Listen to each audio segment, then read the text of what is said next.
Hello? I'm just checking first. Well, I'm delighted to be here this evening with the ladies from Carlo IT, and we're here to talk about STEM and the women's involvement in technology. So I'll firstly pass you over to introduce, and then we'll just lead into the overview. Sorry. Am I the same? No, I think I'm okay. So my name is Kira Barrett, and I've been lecturing with IT Carlo for the last 12 years now. I primarily lecture in networking. So how does the internet work? How do you set up your networks in your office and so on. So that picture there was taken after 4 hours in the networking lab. Apologies. I'm also the program director for one of our conversion programs in computing. So where we take people from different disciplines, cognitive disciplines, so like science, engineering, and so on, and within a year, 12 months, try to get them to a level 8, which is equivalent to a degree, an honours degree in computing. I started myself in Carlo as a student. When I was filling out the CEO when I was 16 years of age, I didn't know what I wanted to do. So my parents suggested that I should spend 2 years going into computing, because back then, they just thought that's where the world was going, and it's still where it's going, it's where we're at. And so I spent 2 years in Carlo before moving on and completing a degree in Cork, and then going to Waterford, going to Waterford to finish off my PhD with TSSG, and then I'm back with Carlo again. So that's me. Hello, it's working? Okay. My name is Theodora. I come from Romania, but I'm a student in IT Carlo, which I'm very grateful for. I'm a mature student. I'm 29 years old. God, I can't believe that. And I feel really good in this department. And as a short message, I would like to tell you to all of you, no matter your age, follow your dreams. Do whatever you want, because it's never too late. Thank you.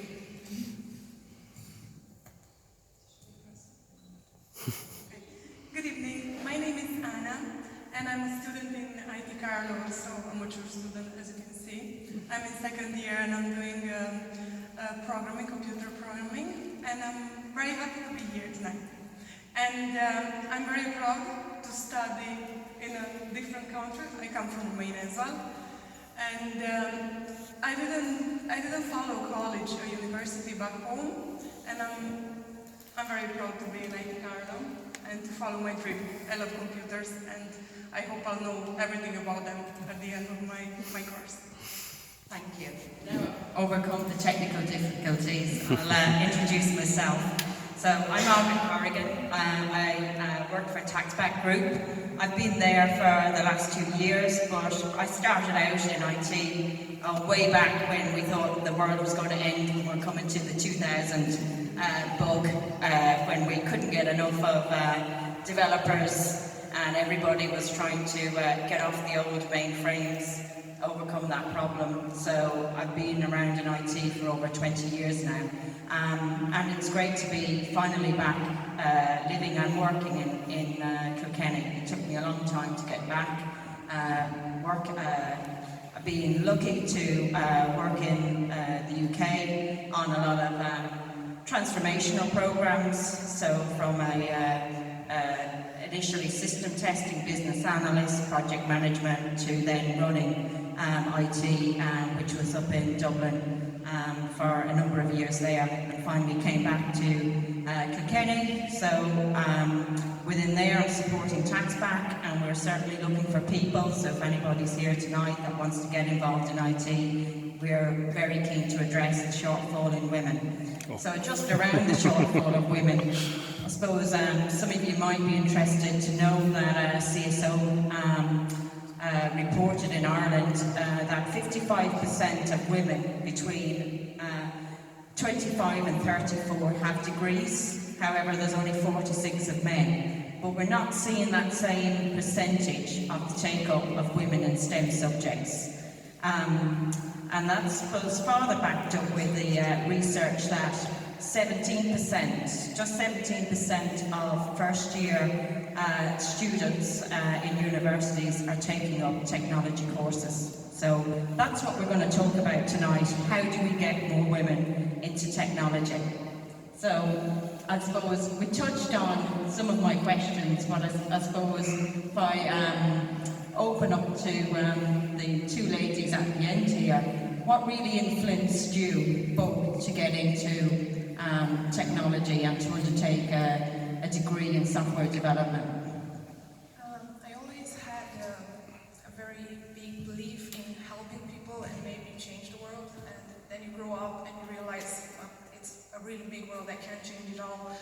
So I wanted to be a doctor, to be honest with you, but it didn't happen. So then I chose technology because it's a very great way to change the world in a way.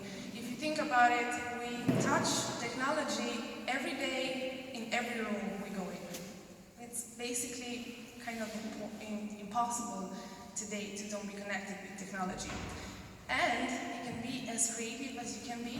I don't think there is any limit. Maybe it's the limit of our time, but I'm sure later on everything can be possible with technology. So, in 2 words, creativity and do a good for this world, in my case. And you? Okay, I think I like the problem solving of all the technology. I chose this career because I love maths. I always loved maths and computers.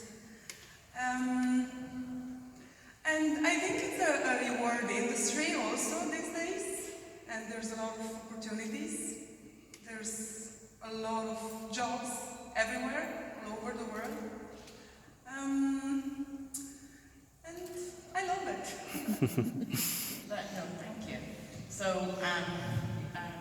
Dr. Kira, then, from I suppose from an educational perspective, how do you think we could encourage more women to take up careers in both, well, I suppose one to take up the degrees and then also ongoing careers in technology?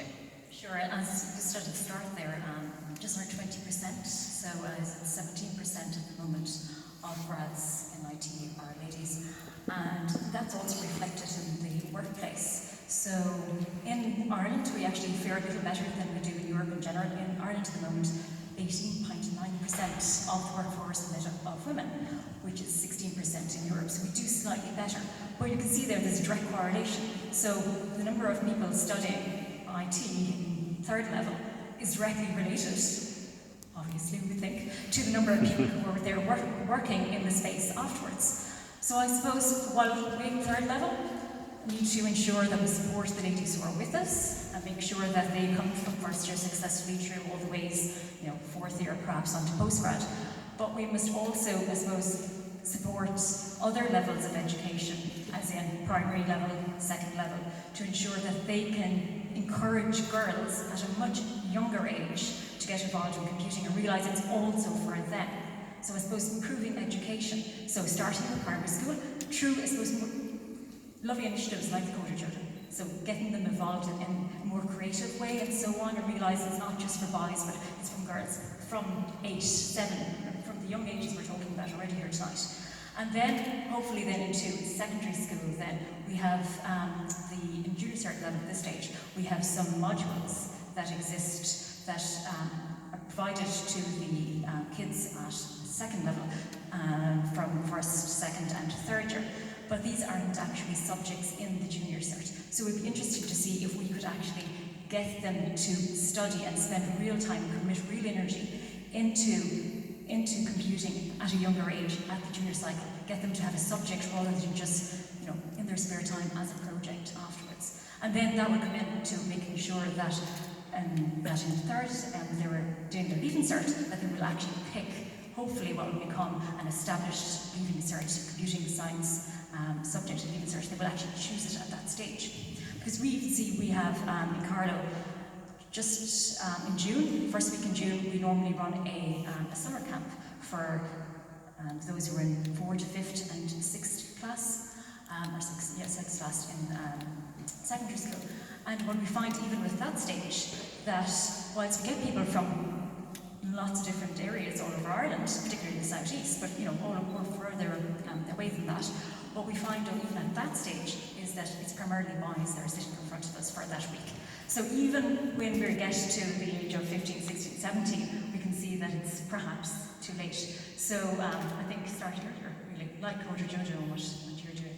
Well, that's a great initiative with the Coder Dojo, but and we know the government are now pushing towards bringing in programming as a subject at schools. Do you think they could do more in terms of it all? From my perspective, everything always seems to be in Dublin, and you never get anything down south. Just from. No, I know that the new Leaving Cert subject that they have tried. They started this September. So the first Leaving Cert exam on it will be in 2020. Is it 40 schools? No, I don't know where those schools are, so I'm afraid to comment if it's mostly Dublin. Perhaps you know yourself, but I don't know if anyone in the audience knows. But yes, so if we could get them, as I said, to expand that and make it a subject that's available for everyone at that stage. And not just, again, target them at my schools, but target them, focus on girls within that. Make sure that you encourage this in all girls' schools as well. Then not just the mixed schools. Yes. It's great to see it coming in as a curriculum, and it's I suppose it'd be interesting also to know, are there any other initiatives in Carlow that look to encourage ladies and young girls into those technology careers? Absolutely, yes. So maybe the girls are involved with this as well. So we have a Women in Computing and in IT society and club that exists, and all the girls get together, including the lecturers. It's not just the students, but we all come together in an informal setting to try to support each other, talk about what's happening, mentor one another. And I'm of the understanding also that some of our students go out into secondary schools and into girls' secondary schools like St. Leo's in Carlow and so on to talk about their experience, encourage the girls to get involved. So we have that. We also, the lecturers in IT Carlow are involved with other lecturers from all of the other institutes of technology and the universities, and we're trying to come together to establish another club or society that will encourage girls to get involved in computing earlier. That's great. You're doing lots up there. It's I suppose it'd be good to know how that's communicated out for the schools. I know myself when my children are going through, it's such a choice when you come to the CAO selection, and it's great to hear those initiatives in place. I suppose leading on that, how else would you think about, what are your thoughts on how to encourage or influence children at a young age and women to get involved in technology? The best way, what I think, is to give a sample to kids to see if they enjoy it or not, and that's something that Coder Dojo already gives to people. We are assistants over there, both of us, and it's amazing when you see where the imagination of a child can go and what they can do. Like, they have ideas that we never had. Never. And the girls are as smart as the boys, so we have to Basically, having a sample of the cake to see if you enjoy it, I think that's the best way. I don't think there is any other better way to see if you're good at something and if you enjoy it. So more Coder Dojos. Yes. Yeah. But it is very interesting because in 1984, I was doing some research into this, and there's 37% of those who graduated with a degree in computing were women, and that has literally continued to fall since then. So if you look at what happened since then, is basically computing and computers have become more and more into the household, and they've been marketed towards boys and men a lot since then.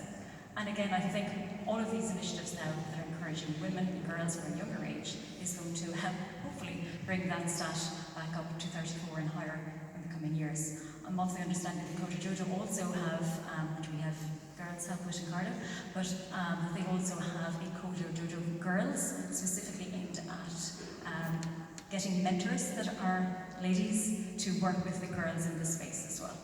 Yeah, I think I did see something that said those that had peers certainly influenced the age and the take-up at around the age of 15. Yeah, I think we're mentioning mentoring again. Yes. This is the third talk now.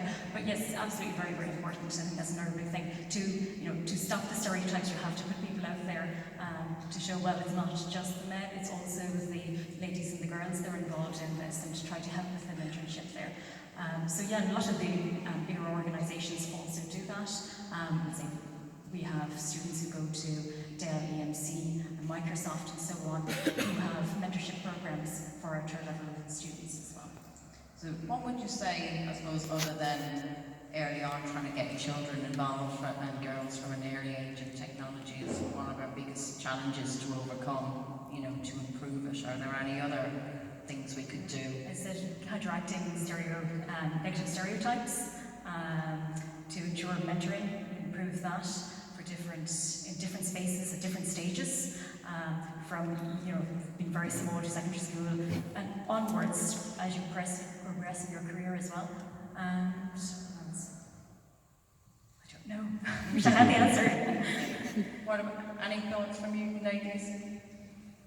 I think the tech companies, I've been this summer for Women in IT and Workday in Dublin, and that helped a lot. And I think if they advertise everywhere online, and at a certain age, whenever you want to choose a career, you can follow technology if you see the companies that they offer support for women doing this. But I also believe that, I think that a lot of these larger companies who do the mentorships programs and so on, I think it's been shown that if you include and have more women at working in computing, that you will have more revenue, you'll be more creative in your ideas, you'll be more innovative, you'll have more creative solutions. So, it's hard to come up with, I suppose, if you're your typical middle-aged man, for solutions that are directed towards middle-aged women, older women, younger women. So I suppose if you can have these people more involved, it gives a competitive advantage to the companies as well.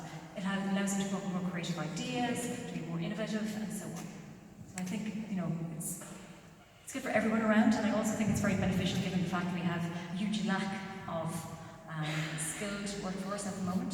So if we could tap into the untapped resource at the moment that is women in IT, and increase that, maybe some of our issues with getting staff and so on wouldn't be as severe as they are at the moment. Yeah. Well, from, I suppose, personal experience, we certainly struggle to recruit within that area. We have one lady developer, and I'd love to see that makes, change and that we'd increase more.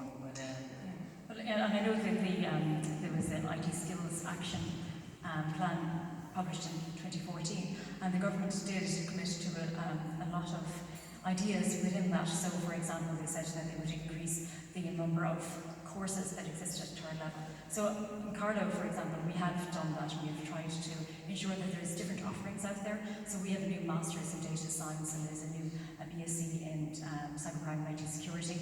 We also have conversion programs and so on. We're providing these programs as well through different initiatives, rather than traditionally through the CEO and maybe through student applications, but also through Springboard and so on. So, I think we're trying to get it out there. That's definitely good. And are all those courses then, are they, because a lot of people, certainly when you get to my age, you're having to retrain. So are they all full-time or are they part-time? So we have a number of full-time and also part-time programs. So there is a part-time IT management program. We have a part-time HDIP in computing program. We also have some of our full-time programs that we try to, provide and offer over 4 days to allow people working within that. But yes, we have many different options for mature students to come back and to study with us. Our lifelong learning department is very successful. Like, we have the largest lifelong learning department of any college in the country. So there seems to be a healthy appetite for re-educating, retraining within the Southeast, and that's reflected through, I suppose, what we can offer as well as what we offer, but what we can offer because people are taking these programs up. So I suppose, just to conclude before we open up to the audience on any questions, if there was one thing that you could see to be done, so you never had to hear about increasing the women in STEM again, the balance, what would you like to see done? As I said, from a very small age, and maybe through the likes of ourselves at third level, that we can support primary schools and secondary schools in getting girls interested before stereotypes become ingrained and embedded. Exactly. And I would like to tell that if, no matter the gender, no matter the race, no matter anything, if you're focused, if you know your job, if you want to give yourself to that job, you can do it. It's just, okay, it's not all the time that simple, but people who really want to work and who are really devoted, they will succeed. They will eventually, no matter the obstacles. And no matter if you're a boy or a girl. Okay. Any questions from the audience?